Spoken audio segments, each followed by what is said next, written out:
بسم اللہ الرحمن الرحیم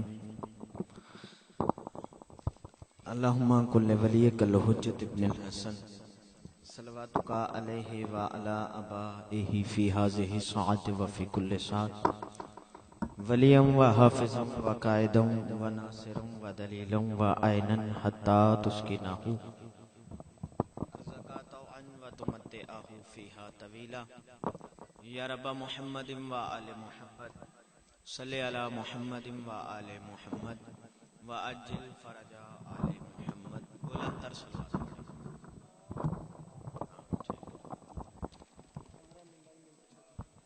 میں 14 چ چھڈاں گا ٹینشن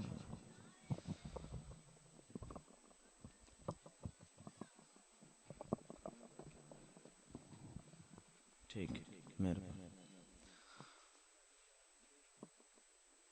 اعوذ باللہ من الشیطان اللعین الرجیم بسم اللہ الرحمن الرحیم الحمدللہ رب العالمین والصلاة والسلام علی رسولہ الکریم صاحب التاج والمیراج والبراق والعلم اسمہ مکتوب مرفوع مشفوع منقوش فی اللوح والقلم جسمہ مقدس معطر مطہر منور فی البیت والحرم واللہ عاصمہ جبرائیل خادمہ والبراق مرکبہ والمیراج سفرہ وسدرۃ المنتہی مقامہ وقاب قوسین مطلوبہ والمطلوب مقصودہ والمقصود موجودہ سید المرسلین خاتم النبیین انیس الغریبین راحت العاشقین مراد المشتاقین شمس العارفین سراج السالکین ومحب الفقراء والغرباء والمساکین نبی الثقلین امام القبلتین جد الحسن والحسین مولانا و مولی الثقلین ابی القاسم محمد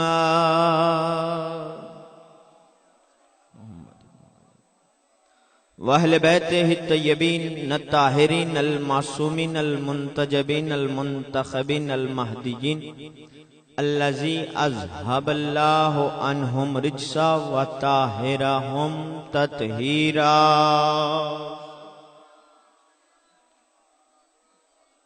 اما بعد بسم اللہ الرحمن الرحیم وآت ذی القربى حقہ بلندتر صلوات پڑھیں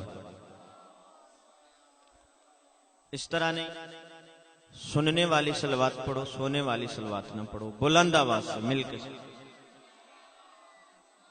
دعا ہے رب الحسین بے حق الحسین اب سب کا اس صفِ عزا پہ آیا میرے بادشاہ اپنی بارگاہ میں قبول اور منظور فرمائے رب کونین سیدہ کونین کے صدقے میں کسی بھی عزادار کو کسی کمینے کا محتاج نہ فرمائے میرے بادشاہ بانیان مجلس کا یہ پرخلوص صفِ ماتم اپنی بارگاہ میں قبول اور منظور فرما میرے بادشاہ جو بے اولاد ہیں انہیں اولاد نرینہ عطا فرما جو بے گھر ہیں انہیں گھر عطا فرما جو بے زر ہیں انہیں زر عطا فرما میرے مالک میرے بار میں آقا کو اذن ظہور عطا فرما دعاؤں کی قبولیت کے لیے سہارا درود کا لو بلند تر صلوات پڑھو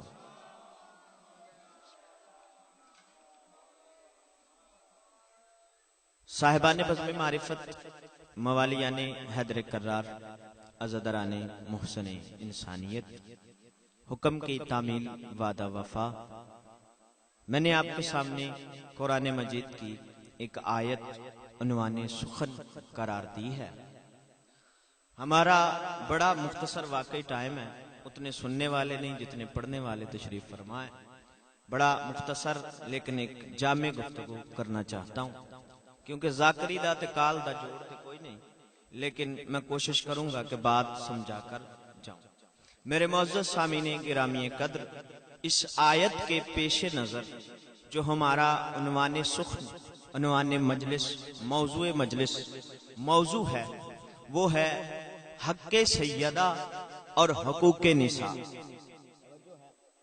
حق سیدہ اور حقوق نساء میں نے روایت نہیں پڑھی میرے معزز سامعین، میں نے قرآن مجید کی آیت پڑھی ہے اور اس آیت کو جاگیے گا نیاز مولا، بصیرت سے نہیں بصارت سے دیکھو گے تو یہ آیت حق سیدہ کی سند ہے اور حقوق خواتین کی سند ہے، کیونکہ قرآن مجید فرقان حمید میں اگر ہم نے نماز لی ہے تو قرآن کی آیت سے، اب میں آیتوں کی طرف جاؤں گا تو میرا وقت اسی میں گزر جائے گا۔ قرآن کی آیت ہے وَأَقِمُوا الصَّلَاةَ وَآتُوا الزَّكَاةَ، یعنی ہم نے نماز لی تو قرآن کی آیت سے، روزہ لیا تو قرآن کی آیت سے، حج لیا تو قرآن کی آیت سے، خمس لیا تو قرآن کی آیت سے، جہاد لیا تو قرآن کی آیت سے۔ جس طرح یہ ہم نے عبادت دین یعنی دین کی عبادات کے ارکان جو ہم نے قرآن سے لیے ہیں، اسی طرح یہ ہم نے قرآن کی آیتوں سے لیے ہیں۔ اور علماء فرماتے ہیں جب قرآن کی آیت کا حکم آ جائے، جس عمل کا کرنے کا قرآن کی آیت کا حکم ہو، اس کا انکار کرنے والا ہوتا ہے کافر، اس کا انکار کرنے والا ہوتا ہے کافر۔ یعنی نماز کی آیت ہے، نماز کا منکر ہو وہ بندہ کافر نہیں، وہ فاجر ہے، وہ فاجر ہے، یعنی نماز کا منکر ہے۔ اب اگر کوئی بندہ نماز والی آیت کا منکر ہے، یعنی نماز پڑھتا نہیں، نماز کا قائل ہے کہ قرآن کی آیت ہے، آیت کا منکر ہوگا تو فاجر نہیں کافر ہو جائے گا۔ اب جس طرح آیت قرآن نے بتایا کہ نماز واجب ہے، روزہ واجب ہے، یعنی ثم اتموا الصیام الی اللیل، جس آیت نے یہ بتایا، جس طرح آیت کا معیار یہ ہے کہ روزہ واجب ہے، روزے کا انکار کرنے والا، قرآن کی آیت کا انکار کرنے والا وہ ہوتا ہے کافر، نماز کا انکار کرنے والا اسی طرح ہوتا ہے کافر۔ بھائی جاگیے گا نیاز مولا، حج کی آیت کا انکار کرنے والا اسی طرح ہوتا ہے کافر۔ حسنین حیدر باجوہ اپنے بزرگوں کو پہلا نتیجہ دینے لگا ہے، اور نمازیوں نماز والی آیت کا منکر جس طرح کافر ہوتا ہے، اسی طرح حق سیدہ کی آیت کا منکر بھی کافر۔ اللہ اکبر، یا سلامت رہے آپ بھائی، بہت توجہ۔ جس محمد نے، جس نبی نے یہ بتایا کہ حقوق والدین کیا ہے، یعنی والدین کا حق کیا ہے، نماز کا حق کیا ہے، روزے کا حق کیا ہے، حج کا حق کیا ہے، دین کا حق کیا ہے، جملہ کہوں ماننے کا حق کیا ہے، ماننے کا حق کیا ہے۔ جس محمد نے یہ بتایا نماز کا حق یہ ہے، روزے کا حق یہ ہے، حج کا حق یہ ہے، والدین کا حق یہ ہے، عورت کا حق یہ ہے، حقوق نساء یہ ہے، اسی محمد نے یہ بتایا کہ حق فاطمہ کیا ہے، اسی مصطفیٰ نے یہ بتایا یا کہ حق سیدہ کیا ہے۔ بھئی روایت نہیں ہے، قرآن مجید کی آیت ہے، آیت ہے۔ چلو میں اور بات اور آسان کرتا ہوں، اور آسان کرتا ہوں میرے معزز سامعین گرامی، حق کیا ہے۔ اب اللہ سے آدم اپنی توبہ کا وسیلہ کرتے ہوئے کیا کہہ رہے ہیں؟ اللہم بے حق محمد انت المحمود، تجھے محمد کے حق کا واسطہ، تجھے محمد کے حق کا واسطہ۔ اب اسی طرح کیا کہا؟ تجھے محمد کے حق کا واسطہ، تجھے فاطمہ کے حق کا واسطہ، تجھے علی کے حق کا واسطہ، تجھے حسن حسین کے حق کا واسطہ۔ بھئی جاگیے گا نیاز مولا، اس دور میں آخر حق کیا ہے؟ کوئی جائیداد زمینیں نہیں، نبی کا حق کیا ہے؟ میں بات کھول کے آسان کر کے بتانے لگا ہوں۔ نبی کو کافروں کا صادق ماننا، امین ماننا، بھئی جاگیے گا نیاز مولا، صادق ماننا، امین ماننا، حسین ماننا، یہ کافروں نے محمد کی فضیلت کا اقرار کیا ہے، حق کا نہیں۔ اللہ اکبر، حق کیا ہے؟ تو تمہارے اور میرے نبی کا جو حق ہے وہ نبوت ہے، جو حق ہے وہ نبوت ہے۔ اللہ نے کافروں سے کہا تم اس کو حسین مانو، امین مانو، صادق مانو، بھائی یہ کریم مانو، یہ اقرار فضیلت ہے۔ محمد کے حق کا اقرار نہیں. یعنی پتہ یہ چلا کہ کسی کی فضیلت کا اقرار کرنے والا اس وقت تک مسلمان نہیں بنتا جب تک حق کا اقرار نہ کر لے. جب تک حق کا اقرار نہ کر لے. یعنی نبی کی نبوت، نبی کا حق. اسی طرح علی کی امامت، علی کا حق. بھئی توجہ ہے نا، علی کو بہادر ماننا، علی کو شجاع ماننا، علی کو نبی کا صحابی ماننا، علی کو مرد میدان ماننا، علی کو کل ایمان ماننا، یہ فضیلت کا اقرار ہے، حق کا نہیں. علی کا حق کیا ہے؟ یعنی حق کو مانو گے تو پھر کافر ہونے سے بچو گے. یعنی جو علی کی فضیلت کو مانے وہ اس وقت تک مسلمان نہیں، کیونکہ فضیلت کو غیر مسلم بھی مانتا ہے، فضیلت کو غیر مسلم بھی مانتا ہے، وہ حق کو نہیں مانتا. تو علی کا حق کیا؟ رب علی کی قسم، منبر کی بلندی سے میرا لہجہ شدید نہیں ہے، شریر نہیں ہے، شدید ضرور ہے. میرے معزز سامعین گرامی قدر، علی کا حق کیا ہے؟ تو 72 نہیں 73 فرقے کے علماء کے سروں پہ قرآن رکھ کے پوچھ لو، علی کا حق پہلا خلیفہ ہونا ہے، علی کا حق ولایت ہے، علی کا حق پہلا خلیفہ ہونا ہے. تو پھر فیصلہ تم خود کرو. جو چوتھا مانے وہ علی کی فضیلتوں کا تو اقرار کرتا ہے، علی کے حق کا اقرار نہیں کرتا. جو پہلا مانے وہ مومن بھی ہے اور کافر ہونے سے بچتا. سلامت رہے. بلند کرو ولایت علی، علی کا پہلا خلیفہ ہونا، علی کا حق. اب جو حق کو مانے گا، حق کو مانے گا، کیونکہ آدم نے یہ نہیں کہا کہ تجھے علی کا کل ایمان ہونے کا واسطہ، تجھے علی کی اس فضیلت کا واسطہ، تجھے علی کی اس فضیلت، نہ آدم نبی ہے، نبی ہو کر اللہ سے واسطہ علی کے حق کا دے رہا ہے، علی کے حق کا دے رہا ہے. اب حق اتنا ضروری، اتنا اہم، یعنی جو حق کا اقرار کرے گا وہ کافر ہونے سے بچے گا. اب قرآن کی آیت میں نے آپ کے سامنے پڑھی تھی اور قرآن کی آیت میں یہ لفظ موجود ہے، وَآتِ ذَل قُرْبَى حَقَّهُ. محمد اپنی قربا میں سے سیدہ کو اس کا فضیلت نہیں، حق دے دو، حق دے دو، حق دے دو. یعنی سیدہ کو حدیث مصدق حدیث کے ساتھ آیت تطہیر ماننا یہ فضیلت ہے. سیدہ کو نبی کی بیٹی ماننا یہ فضیلت ہے. سیدہ کو بھائی بطول ماننا یہ سیدہ کی فضیلت ہے. آپ بھائی بہت توجہ چاہوں گا اپنے معزز سامعین کی. حق سیدہ کیا ہے؟ تو حق سیدہ محمد نے بتایا تھا، حق فاطمہ فتق ہے. جو فتق کو مانتا ہوگا وہ حق سیدہ کا اقرار کرے گا، جو حق سیدہ کا انکار کرے گا وہ کافر ہے.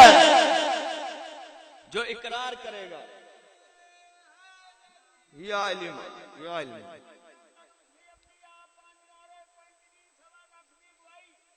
جیو جیو.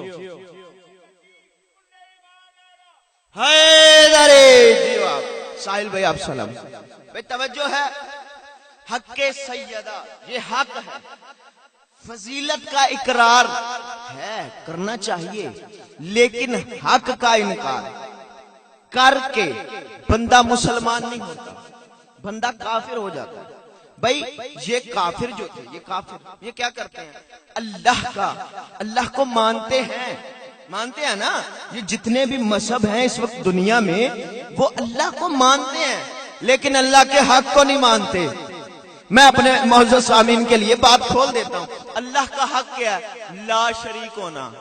ایسا ہی ہے نا، انہوں نے اللہ کو مان کر بھی اس کے ساتھ شریک بنا لیا.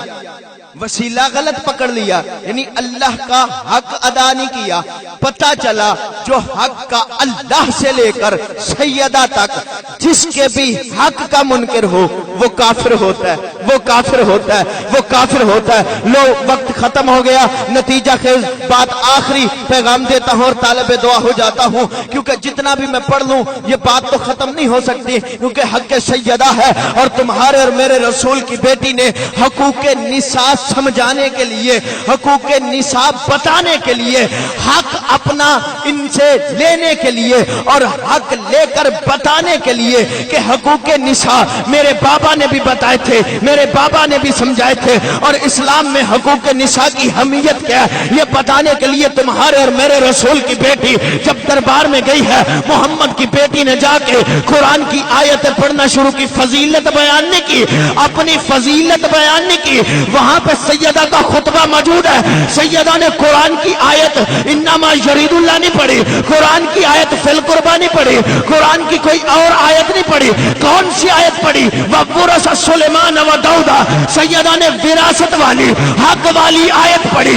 یہ بندہ دربار سے بول کے کہتا ہے اب ہر بندے کی زبان دہن کے زندان کی قید سے رہا ہونی چاہیے، میں آپ کے عقیدے کی وکالت کرنے لگا ہوں۔ یہ بندہ بول کے کہتا ہے سیدہ ہمارے پاس حدیث ہے، تو قرآن کی آیت پڑھتی ہے۔ سیدہ نے پھر آیت بدلی، اس نے پھر حدیث پڑھی، سیدہ نے پھر قرآن کی آیت پڑھی۔ یہ بھی کہتی ہے حق میرا، یہ بھی کہتی ہے حق میرا، یہ بھی کہتی ہے حق میرا، میں کلیجے کا لہو دے رہا ہوں۔ سیدہ نے جب 80 آیتیں پڑھ لی، یہ بندہ کہتا ہے فاطمہ محمد کی بیٹی تو قرآن کی آیتیں پڑھ رہی ہے، تو کوئی حدیث پڑھ۔ سیدہ آگے بڑھ کے کہتی ہے تو وہی نہیں جس نے میرے بابا سے کہا تھا مجھے قرآن کا بھی۔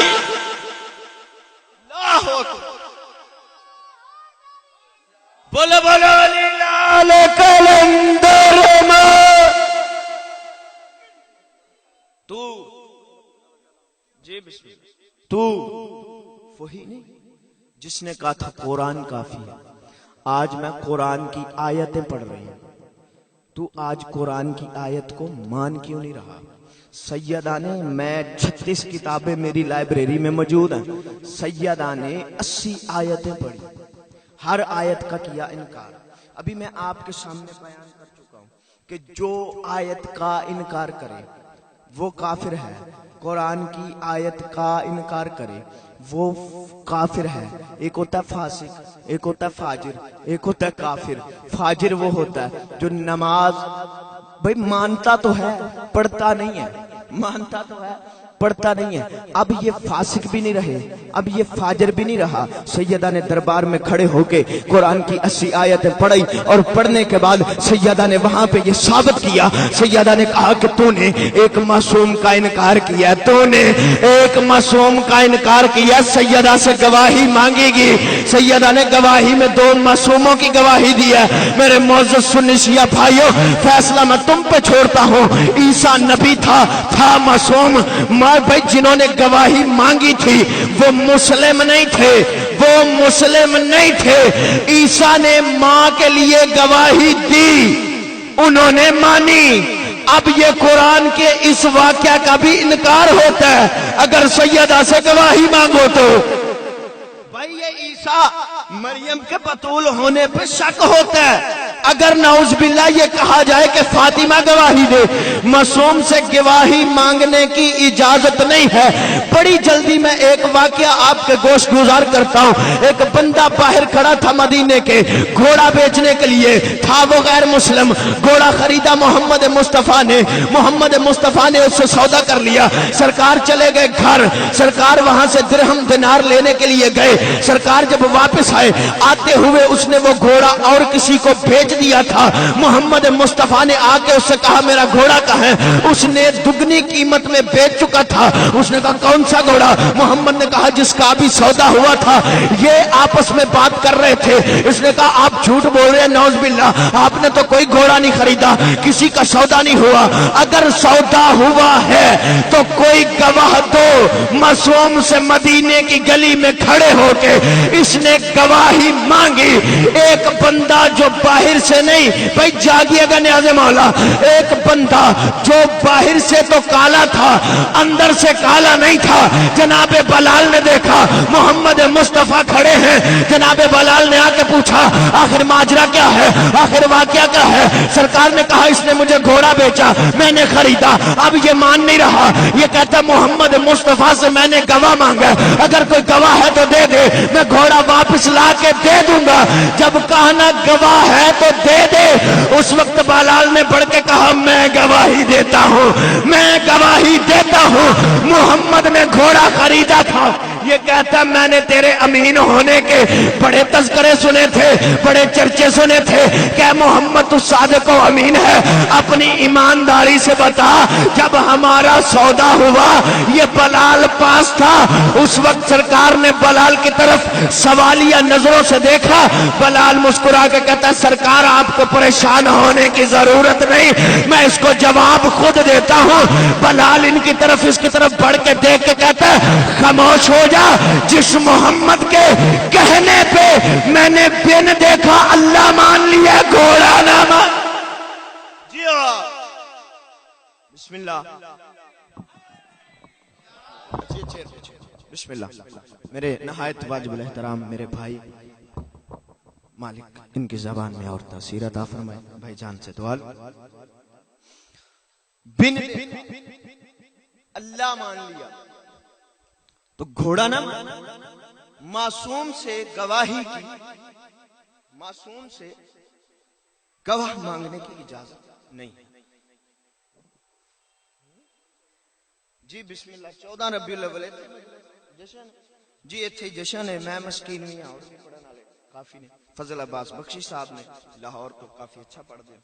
حضور توجہ ہے آپ، یہیں پہ مختصر کرتے ہیں انشاءاللہ، پھر کبھی موقع ملا تو ضرور. بس عزادارو چلا گیا رسول، روتی رہی بطول. آل محمد کے گھر میں قبلہ 5 بیٹیاں ایسی ہیں جو اپنے بابا کو بڑی پیاری تھی. پہلی بیٹی تمہارے رسول کی بطول. سنی بھائیو یہ میرے بدے ہاتھ ہیں. حسین بادشاہ نے اتنا نوازا ہے، میرا مذہب شیعہ، میرا پیشہ شیعہ نہیں.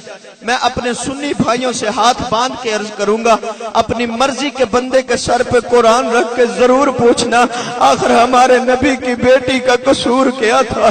مسلمانوں ایک بیٹی تھی جسے گھر جا کر مارا تھا، ایک بیٹی تھی جسے گھر بلا کر مارا تھا. عزاداروں میں بس بی بی کے 3 درد پڑھوں گا. 5 بیٹیاں نہ مجھ سے پڑھی جائیں گی نہ تم سن سکو گے. جتنی بیٹیوں کے درد میں پڑھ سکا میں پڑھوں گا.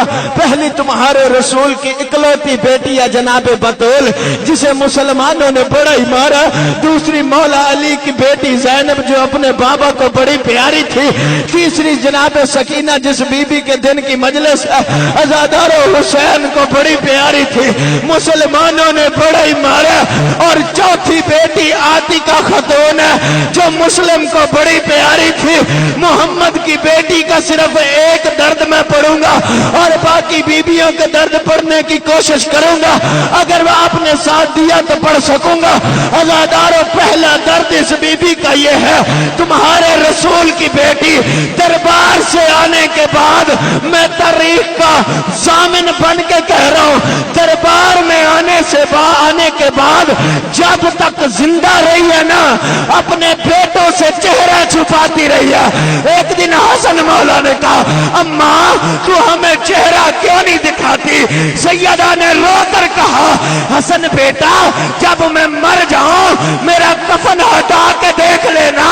3 جماعتی ثانی حسن مولا نے کفن ہٹا کے دیکھا، سیدو عجب کے عجب سے نشان تھے چہرے پہ. رو کے کہتے حسین میری تلوار لے کے آ. انہوں نے میری ماں کو لاوارے سمجھ لیا، انہوں نے سمجھا اس کا بھائی کوئی نہیں ہے. یہ تازیان مارت اجرکم اللہ، یہ تازیان مارت. دوسری بیٹی عزادارو مولا علی کو سیدہ زینب ام المصائب بڑی پیاری تھی. مسلمانوں نے اتنا ہی مارا، مسلمانوں نے اتنا ہی مارا۔ مبلغ اعظم قبلہ مولانا اسماعیل، جن کی قبریں بھی ہم سے مہنگی ہیں، مبلغ اعظم پڑھ رہے تھے، پڑھتے ہوئے قبلہ نے کہا ماں بھی دربار میں گئی، بیٹی بھی دربار میں گئی، لیکن ماں اور بیٹی کے جانے میں فرق ہے۔ ماں دربار گئی، بیٹی دربار گئی، لیکن بیٹی پھر بھی ٹھیک رہی، بیٹی پھر بھی ٹھیک رہی۔ سیدہ جب 3-4 دفعہ اس طرح کہا نا مبلغ اعظم نے، ایک سید زادہ کھڑا ہو گیا، کہتا مبلغ اعظم تو کیسے کہہ رہا ہے کہ بیٹی پھر بھی ٹھیک رہی؟ وہ شرابی کا دربار تھا، وہ بے غیرت ڈھول بجا رہے تھے اور کہہ رہے تھے مارو مارو علی کی بیٹیوں کو، اور مارو علی کی بیٹیوں کو۔ مبلغ اعظم نے رو کر کہا میں اس لیے کہہ رہا ہوں بیٹی دربار میں گئی ٹھیک رہی، ماں ٹھیک نہ رہی۔ مبلغ اعظم رو کے کہتے اس لیے کہہ رہا ہوں بیٹی شرابی کے دربار میں گئی تھی، ماں صحابی کے دربار میں گئی تھی۔ بیٹی شرابی کے دربار میں گئی، بیٹی کو جھٹلانے والا کوئی نہیں تھا، وہ ماں صحابی کے دربار میں، اور یہ بے غیرت کہہ رہے تھے فاطمہ تو مسئلے سے بھول۔